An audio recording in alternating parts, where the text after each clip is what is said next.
Hi everyone, it's Janene. There's a whole heap of stuff going on here, as I'm sure you can see. So this is basically the majority of, if not all, the products that I'm going to be using today. I've got Versamark ink, I'm not sure if you can even see that in the film, in the thing. Memento, I've got Distress ink in Walnut Stain and Black Soot. I've got Stampin' Up! Old Olive. I have done some pre-cutting and stamping of some of the elements, and one of the elements to the main part of the card is there's going to be an interactive card, so I just thought it'd be a lot easier if I just did that bit before I even started filming. I didn't want to, you know, I didn't even know if I could remember how to do them because it's been so long. I've got a spare piece of very vanilla cardstock, and from Stampin' Up! I've got some pumpkin pie cardstock as my main card base. I've got some black detailed embossing powder just in my tubs that I use. And what else? I've got some Copic markers, I've got some sequins. I've got some stamps. I've got a couple of background stamps from Tim Holtz, and I've got the spooky stuff from, well, I got it last year, but I don't know how long ago it was out. And this isn't the whole stamp set. I store them in these pockets, every L pockets. And then from Stampin' Up! I used some of the Jar of Cheer, I know, for a Halloween card, Jar of Haunts, and Spooky Fun. So I think that's it. You'll also need some sponge dauber dabber type things, whatever they're called. I'm using Tim Holtz mini ink blending tools for this. It just works. And in a recent, well, this week actually, I got another set of they come in packs of 2. I'll just show you quickly. They come like this. And I got an extra set of them just so I had. I usually will need more than 2 colours. As it turned out, I'm not going to on this card, but when I'm doing a lot of blending and that, I usually use 3 or so colours. So even though they come in packs of 2, I kind of felt like I needed an extra one. Just saves you having to swap them out, but you don't need that many. Right, so let me clear the decks and I'll be back in a minute. So I'm going to use both the Old Olive and the Walnut Stain for this card, for the background part of this card. So the card base measures, which is in the pumpkin pie, and it measures 8.5 by 5.5 and then folded in half. So that's your standard A2 card. Normally I do them the length of A4 card and then just chop a little bit off at the end, but for this specific card I needed to change where the fold on the card is. So normally I'd have it on the side, now it's on the top. So that's the actual base of the card, so I'll just chuck that over there.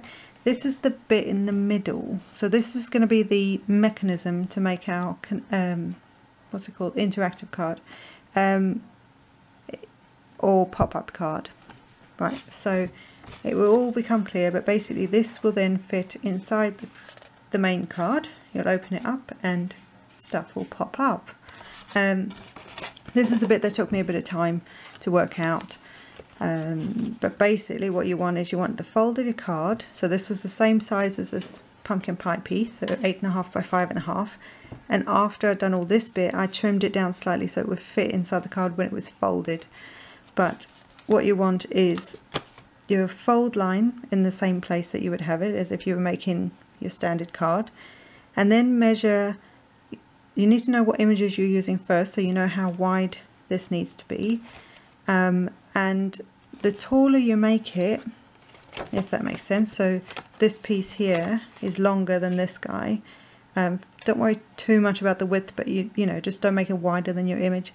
And but the longer it is, when you then fold it back, it will be more forward facing, So this guy's the longest piece when I've flattened it there, but when you fold it, it will push the most forward. So this was 2 inches long, this is 4, and this is 3 inches long. And I think this was about ½ an inch, these two, and I think it was basically, there's an inch gap in the middle there, so this is not quite an inch.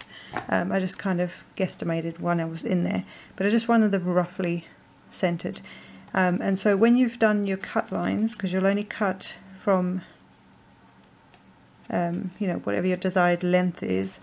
So for example, this is 4 inches long, so I put my 2 inch mark here and measured 2 inches there and 2 inches there to get my 4 inches in the middle of that center line.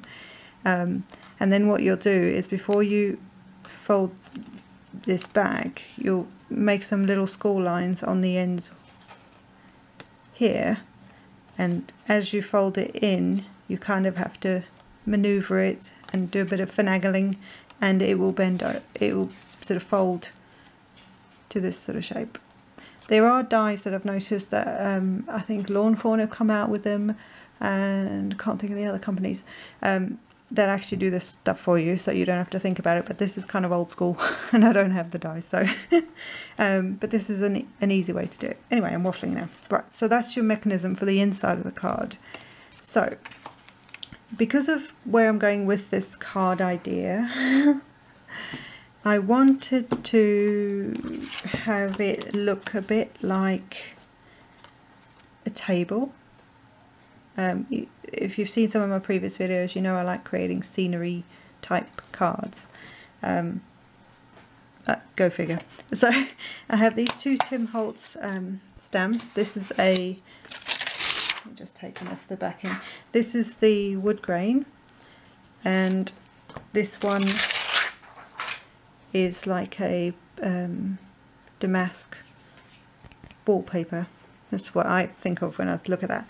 So what I'm going to do, I'm going to put the wood grain at the bottom, what would be my tabletop, so that's going to be this section, and the damask at the top, kind of like wallpaper. I'm going to have to use it sideways just because of the size, but that's fine. And then that way I don't have to faff about trying to line it up, because it's not as wide as the card, if that makes sense. So first of all, you need to decide where your image is going. I already know, so I know that this bit is going to be my top, so this is my wallpaper and this is my tabletop.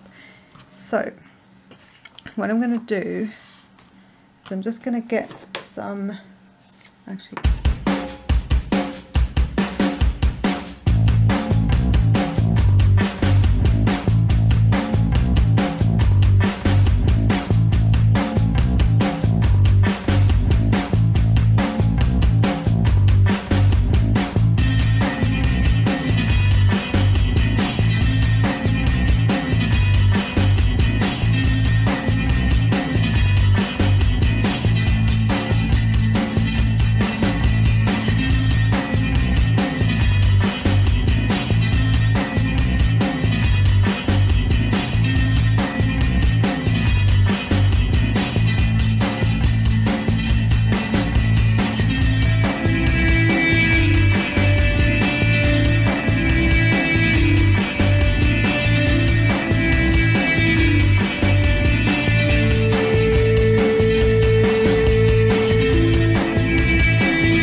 dries, I'm just going to, I'm going to start on the, I think I'm going to use, what should I do next?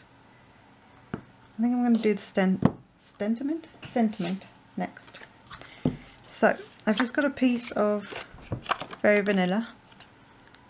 It was just a scrap piece, so nothing major.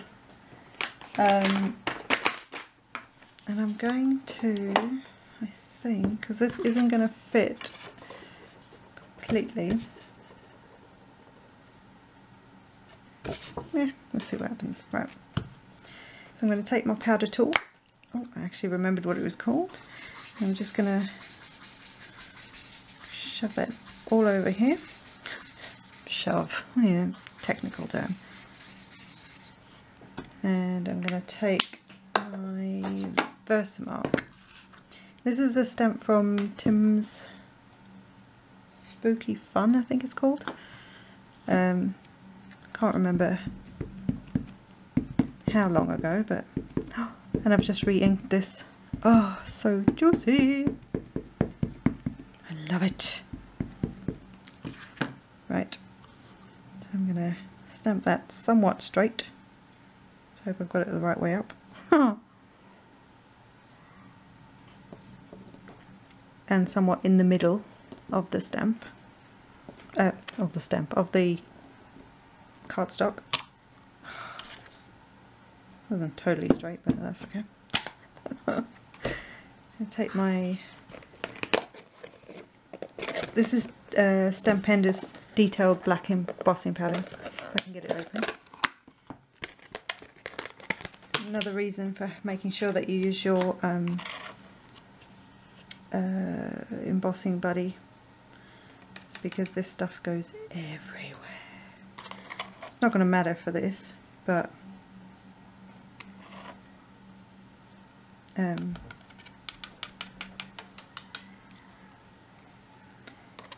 yeah, black embossing powder does go everywhere. So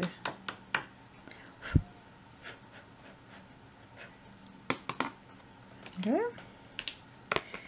Like I said, I'm not too worried if it's a bit messy because that's how we roll. So I'm just going to heat set this with my heat tool.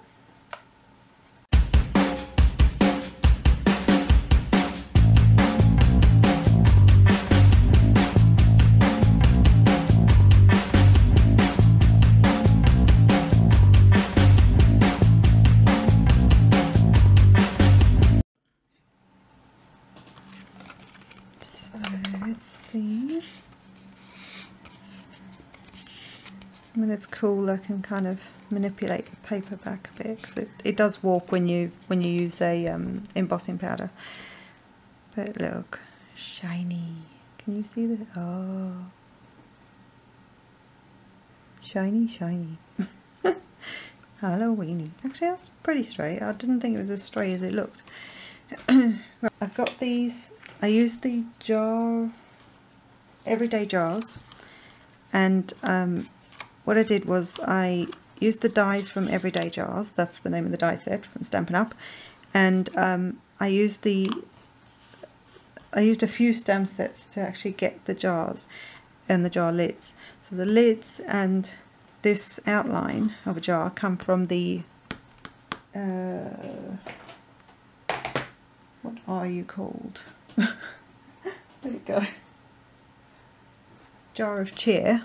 So that's the Christmas jar thing for this in this year's in 2016's autumn winter catalogue. And then this one, sorry, the smaller one is from the Jar of Haunts. You've seen this on my, I don't know if it was the previous video or the one before that. And then this little guy, there's a die set for this guy, but at the moment I don't have the original, like the stamp set that goes with the Everyday Jars that's in the annual catalogue. So I kind of, you can see it's a bit messed up on the sides here, but that's because I used the bottom and the top of this stamp from Jar of Haunts to create the smaller version of this jar.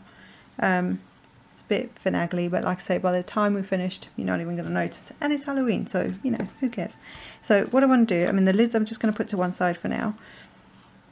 And let's see. Right, so on this guy, I've got a spider web, the little spider, the 3 ghosts, and the bat. So I'm going to start with my spider web.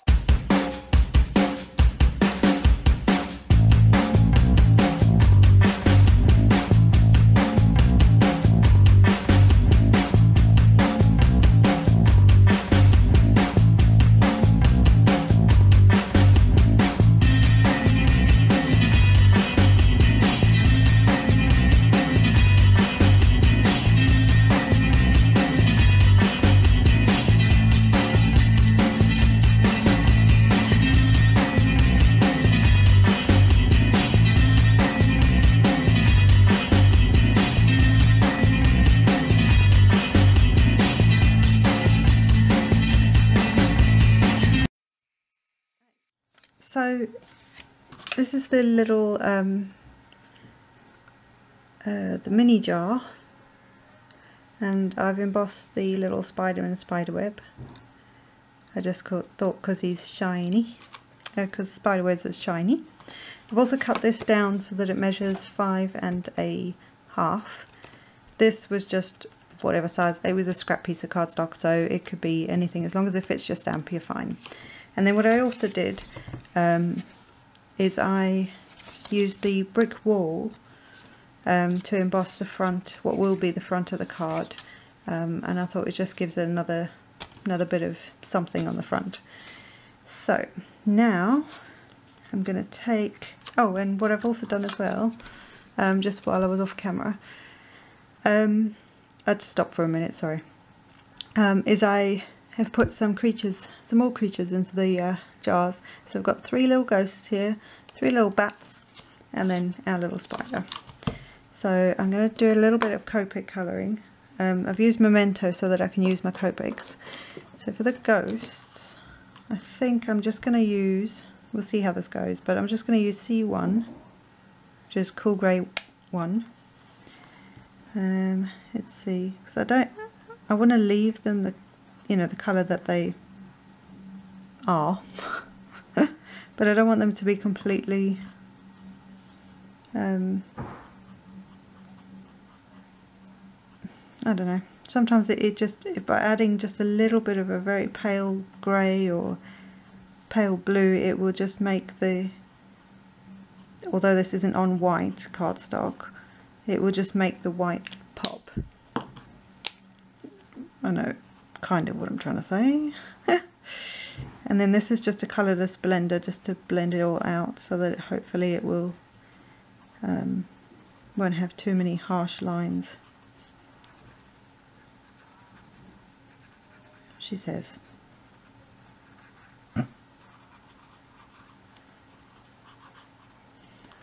Right, so it just makes them stand out a little bit more from the background, if you like. Then I've got Greyish Lavender, which is a BB23, and I thought this could be kind of cool on the bats, the little bats. So I'm just going to go in with a bit of colour like I saw. Then I'm going to take my Cool Grey again and just blend it out.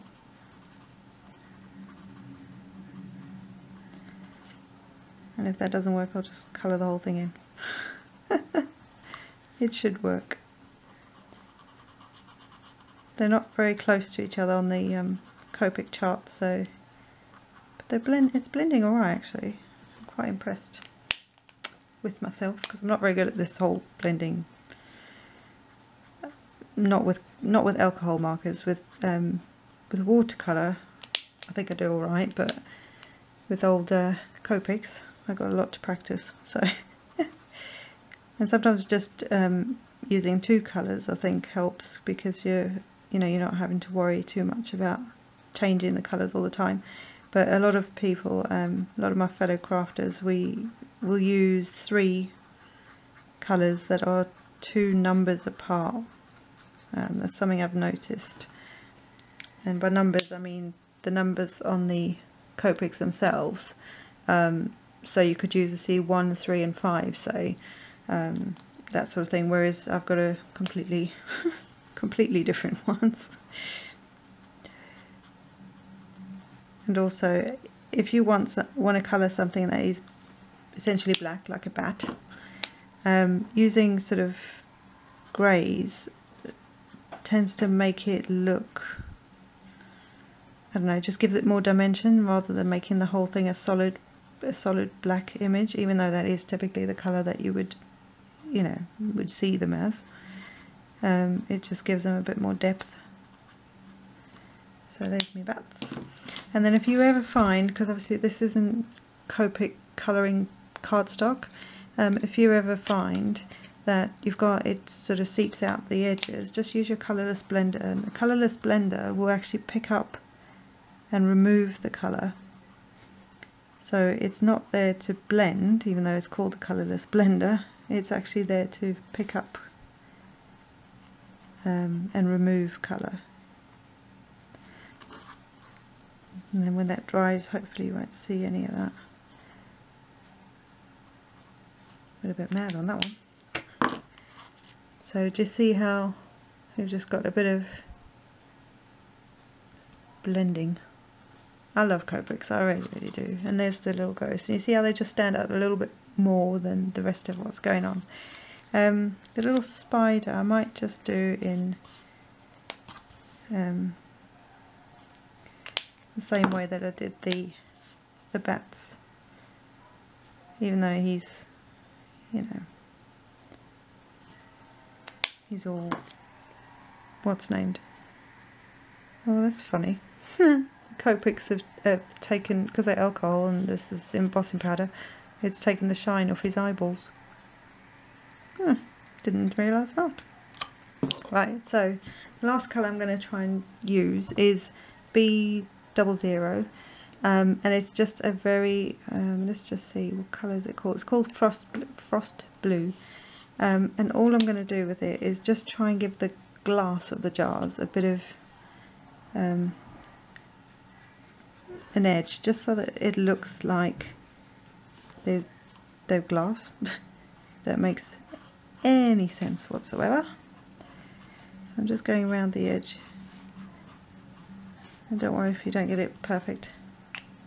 Again, doesn't matter. Oh, let's see, one colourless blender again, and just kind of blend it a bit. I'm only doing this so that there's no, hopefully no sort of harsh lines.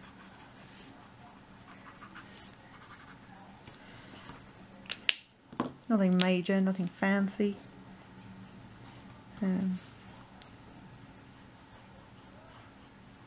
Somewhat even.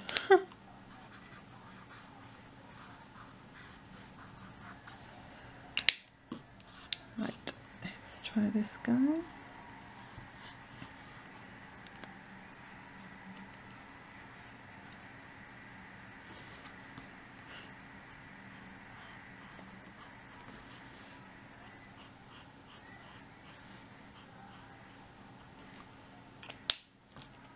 Same again, just going in with colourless blender just to,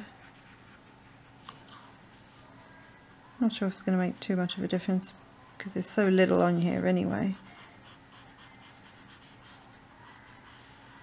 I just wanted to soften the edges a little bit, but you see how it looks more like a glass rather than just sat there. I don't know. I'm going to be a little careful on this because when I coloured the little spider in, it took all the shine off the Copic seemed to take the shine off his little eyes. So just be a little careful on this guy.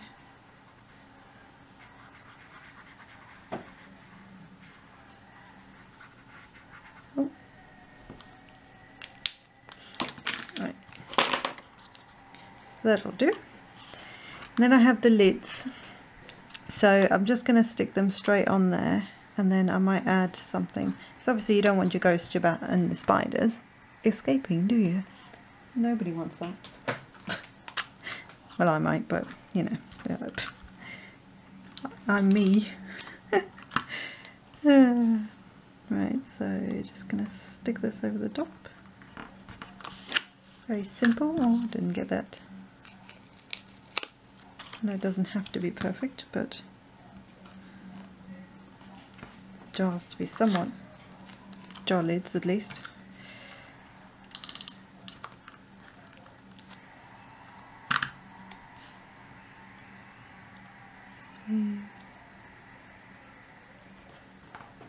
About there. Really sorry if this is such a long video again, guys, but I can't help it. I really like sitting here and just waffling. It's what I do best. But just, you know, creating some something from start to finish. I like seeing videos like that, so I thought, well, maybe you'd like that too. Now I've just noticed these guys aren't gonna, oh no, they'll be alright. Right, so I think I'm ready to put this together. So we have essentially wallpaper, table, jars. So I've got my base card, which, like I said, I just embossed the front because I just thought it needed something else on the front. And what I'm going to do is we're going to do this bit first and pray that it works. Right, I'm going to get some super sticky tape just so that the regular stuff should work. I shouldn't need it. Right, so what we're going to do first, I think, is I'm going to stick the bottom on first. So let's just get this gone a little wonky. A little wonky. Oh. And just remember, you don't want to stick the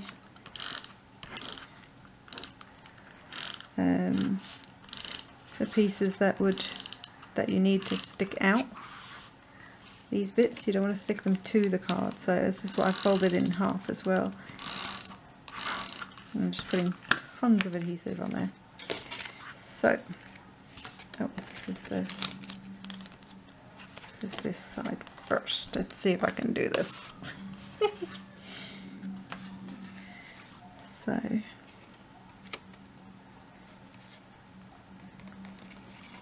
fact, if I do it this way, side that isn't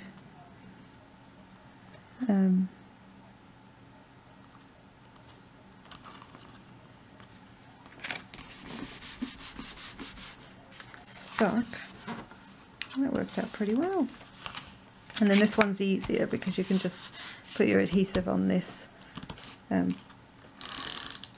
back piece, if you like, which is essentially the back of the front. The inside of the front of your card. Oh, and I'm doing the thing that I said not to do. Right, so I just did the thing that I said not to do, but that's how you learn. What I had originally said is just to use this and just stick it down, but you've got to be careful of your gaps still. So, note to self, get yourself an adhesive remover. We actually sell them at Stampin' Up, so that's handy. I'm going to go on this piece.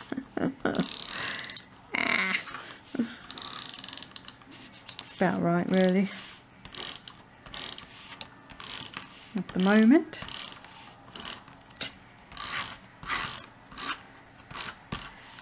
Still putting lots of adhesive because this is a embossed piece, and then I would fold that back over onto there. Sorry about that, guys. And then there is your pop-up. Yay! Woo! It's not meant to open flat either, so don't, it's not going to do that. So for the inside of the card, what we're going to do is we're now going to put our little guys on our tabletop. So it's going to be the easiest way to do this. Oh, I know what I'm going to do.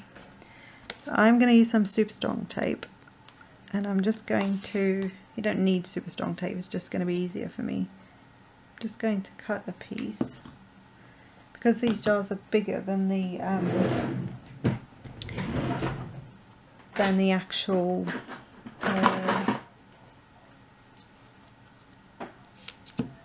they're longer than the pieces are going to stick to. I don't want tape behind them in case they stick to the back of the card, like I nearly did with the other thing. Oh no, this isn't going to work.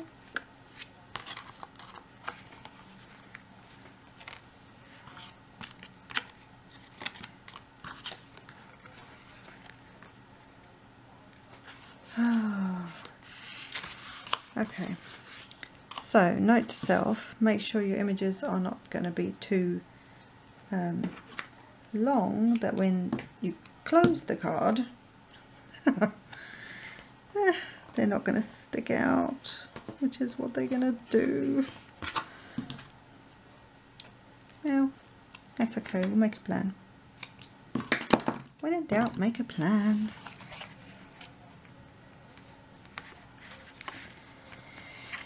So the idea is that, you know, you'll have your little guys sat here.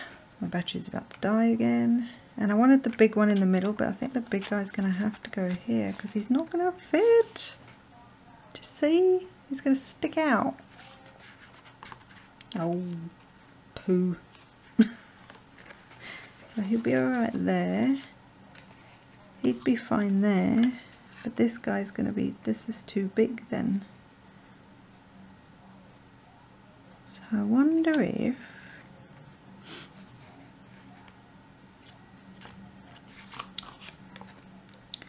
I'm just going to make it work. Right, so I had to do a bit of finagling, but it actually, I think it's sort of sorted the original problem out with this teeny tiny jar. I basically cut the just up to the edge of the jar itself. So I'm going to use a bit of black soot ink on my blender and just go around the edges here. I may not even need, I might need a little bit. I didn't think I would need too much of an edge here, but this will just give it a little bit of an edge. As you know me, I like that sort of dirty, looks like dirt. Yeah, if you saw my last video you'd know what I was talking about, or one of my last videos, the other one with the jars. Yeah, like I'm dirty. Oh dear. This card has gone from what I thought was going to be a good idea to maybe I shouldn't have tried. Anyway, so just gonna, I've made a plan on where I'm sticking all these guys, so I'm just gonna stick them in here. Hopefully my battery will last. Let's see, come on. So I'm going to put the largest one in the back here. So he's there. The little guy is going to go on this side. Oh yeah, I did do that right. Going to sit there, little spider. Oh, you can't see that, sorry. That's what happens when I get engrossed. Actually, I need to see you over here, I'll show you in a second. And then this little guy is going to sit in the front. There is the jars on the table. I thought that was pretty cool, even for me. And then also, because of the, see, this shouldn't have been sticking out so much because of the, I didn't think about the height of the jars. I think that was what did it. So the more forward you have it, just remember you're gonna have more height as well. And so if your jars in this instance are bigger than that, they are, when you close the card, they will stick out. So this is slightly out, but it's still within the card. Whereas when I had originally had this guy over here, it pretty much stuck out here. So yeah. So I'm just gonna ink the edges of this one, our front panel piece, with some what is that one? Walnut stain. Just to give it a bit of a, again, it's sort of dirty, grungy, not being careful. This is Halloween, don't need to be careful.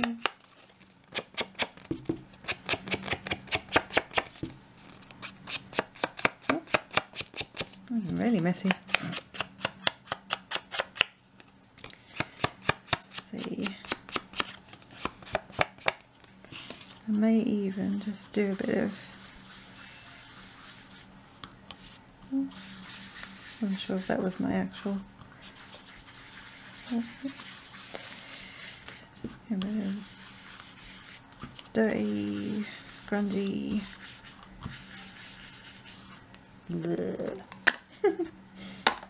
Halloweeny. And then I'm simply going to stick this to the front of the card. So again, lots of adhesive.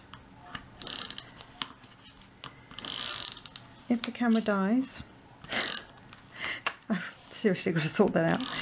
But if it does, because I'm so close to the end of doing this, just go over to my blog and you'll be able to see the finished card. Because I might add a few bits of bling in the form of some sequins. In fact, I am going to do that. I've just got some purple and some black sequins, and I might chuck on some black sequins on here just to add a little bit of detail. And I might add a little bit of, I might not, I might leave it just like that. I was going to say a bit of bling to the inside, but I don't know, I kind of like it. It's quite cute, and it will stand. Yeah, so I might add a little bit of something. You could go nuts. You could add, if you really had the time, you could, the patience to wait, which I don't. You could glossy accents the whole of the front of each of these so that it really looked like glass. I'm just thinking the back pieces might need something else, but I'm not sure. Let me get the twinklies on the front of the card, and then when that's dry I'll take some photos and we'll go from there. So if I can get into this. Right, I'm in. I'm going to use some multi-medium matte. Let's say that in one little thing, and I'm just gonna dab some glue on and just,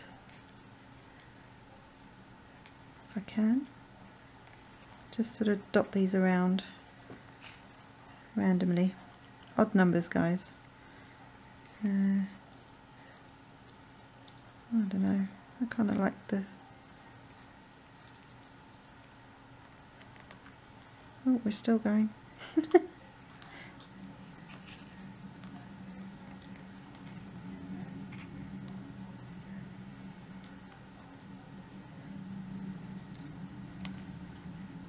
Yeah, let's go with that.